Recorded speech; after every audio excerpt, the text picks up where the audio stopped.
నమస్తే అండి. సహృదయ old age home పొలకల panchayat Irala మండలం. నా పేరు సుమతి. వీళ్ళు మా ఇంటి అల్లుళ్ళే. రాజన్న ఈరోజు విషాదకరమైన రోజే. కుమ్మరపల్లి వాళ్ళు మరుపూడి బాలకృష్ణ నాయుడు భార్య. ఆమె అమ్మగారు వచ్చి పత్తిపాటోళ్ళు. ఆమె పేరు మల్లీశ్వరి.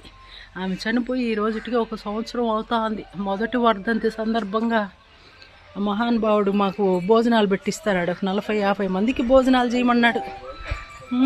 చికెను, ఎగ్గు భోజనాలు 50 మందికి భోజనాలు వండి పెట్టమన్నారు. ఆయన చక్కెర 1 మూట తీసుకొని వచ్చినాడు, నూనె ప్యాకెట్లు తీసుకొచ్చినాడు.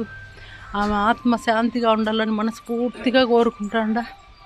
ఆ బిడ్డలకు, ఈయనకు, ఈ మహానుభావుడికి మరుపు రాదు. అది ఎప్పటికీ అంతే.